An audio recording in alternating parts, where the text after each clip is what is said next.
I see a lot of sellers debating all the time about the most important metric that you should be tracking, how to know if you're actually growing on Amazon as a whole, and what exactly that even looks like. So, my name is Noah Wickham. I'm VP of Sales and Marketing here at My Amazon Guy, and let's talk about my favorite metric, TACoS. And I'm not talking about the kind that are delicious on Tuesdays, I'm talking about total advertising cost of sales. So, many people have a very easy time understanding ACoS. ACoS is advertising cost of sale. Essentially, all this is taking your total ad spend and dividing that by your total sales from an advertising console perspective.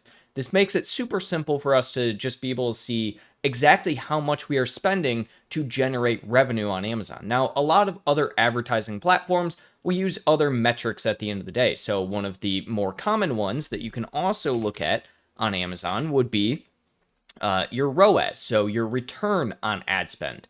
So your return on ad spend is essentially the exact same thing as your ACoS. They are just polar opposites. So with ACoS, you are just doing the division of your spend by your sales and getting a percentage, whereas your ROAS, your return on ad spend, is just your sales divided by your spend to understand how much you're making per every single dollar that you are spending.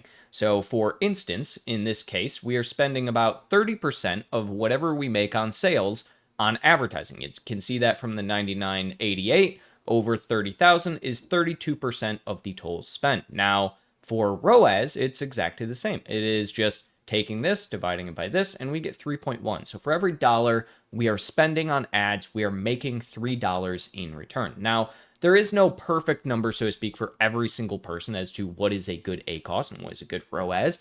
But at the end of the day, you basically have to understand what is your ideal ACoS, what is your ideal ROAS from a standpoint of profitability. So how do you actually even know, is this good for my business? Is this profitable for my business? And that's where TACoS comes in. So TACoS is similar to ACoS, but the differentiator is that we aren't using advertised sales. We are using our total sales. So you can see here, month to date, we have made about $35,000. So if we're looking here as well, we can do that for just this month to see what have we spent. So you can see we've spent $5,322 so far this month, and we have made $35,753. Your total sales includes both your advertised sales and your organic sales. So sales that you don't have to pay for, you're just getting through naturally from SEO, subscribe and save, so on and so forth. So we can easily take this. We'll find a calculator here, and we can easily take our number, our 5,322.8. We want to get specific here, and then we will take our 35,000. We will divide that 35,753.01. Again, we want to get specific. That's going to give us 0.1488. And then we can just multiply this by 100 and we get our percentage. So our TACoS number is 14.88 for this account, whereas the actual ACoS number is 32.8. So we're looking at roughly a 18% difference in overall potential profitability. Now, the reason that this is important is because if we are looking at the business as a whole, we need to understand that advertising is not a dollars in, dollars out game at all times. Advertising, in fact, can be very much used in the sense of growing your organic. For every one PPC sale that you get, you should expect to get 3 organic sales over the next 6 months. So looking at that, we can see that at 14.88% TACoS, we have the 32%, where both of those are within a profitability measure. But if we raised our ACoS, let's say to 60%, and then our TACoS stayed consistent for good purposes at 15%, would that necessarily be a hindrance or would that be a benefit to the account? In my opinion, that usually means that it's a benefit because it shows that we are growing organically at the same rate that our advertising spend is going up. So a very simple way to say as to why TACoS is so important, and this is my favorite way to actually explain this, is take this on for size. So we spent so far this month $5,322 on the account. We made $35,733. So let's just take this into account. Let's say that instead of $5,000, we made actually $50,322.08. Cool. So we have 50,322. That's how much we spent on our overall advertising instead of the 5. Now, let's say for ordered product sales as a total, we also, instead of 35,000, we made 357,053. There we go, 0.01. So instead of that 35,000, we made 357,000. You can see our TACoS percentage realistically did not change, right? It did change by, a couple of factors just because we did full this. But all that being said, you see that essentially we 10x'd our sales and we 10x'd our ad spend.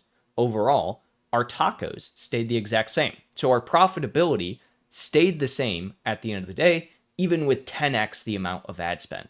And this is the big factor as to why TACoS is a much better metric to understand business growth as a whole.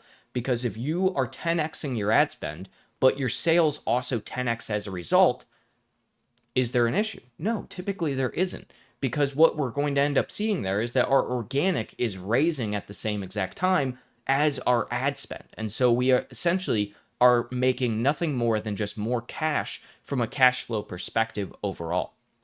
Now, the only time, again, that this is realistically going to be an issue for the majority of sellers is exactly that, a cash flow problem. Now, the big thing to understand, though, is that as long as your TACoS stays one consistent number or stays within a range, typically, in my opinion, I like to stay between an 8 and 12% TACoS, but it can vary on accounts. For instance, this account can go up to around a 16% TACoS for it, and so they like to stay between 12 and 16%. So usually a 4% gap in what you want your TACoS to be at the end of the day is a healthy metric to stay by. So 8 and 12 is what I'm going to recommend for the majority of sellers, but it can vary depending on your overall profitability.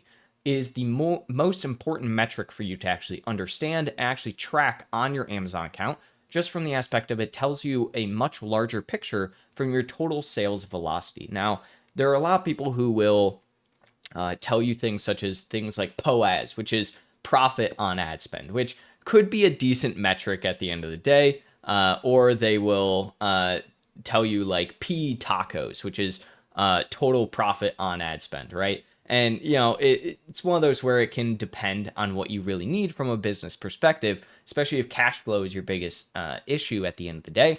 But TACoS overall is going to also just show you, is your brand and is your business growing? Are you dedicating enough time to your SEO, your organic conversions, your click-through rate?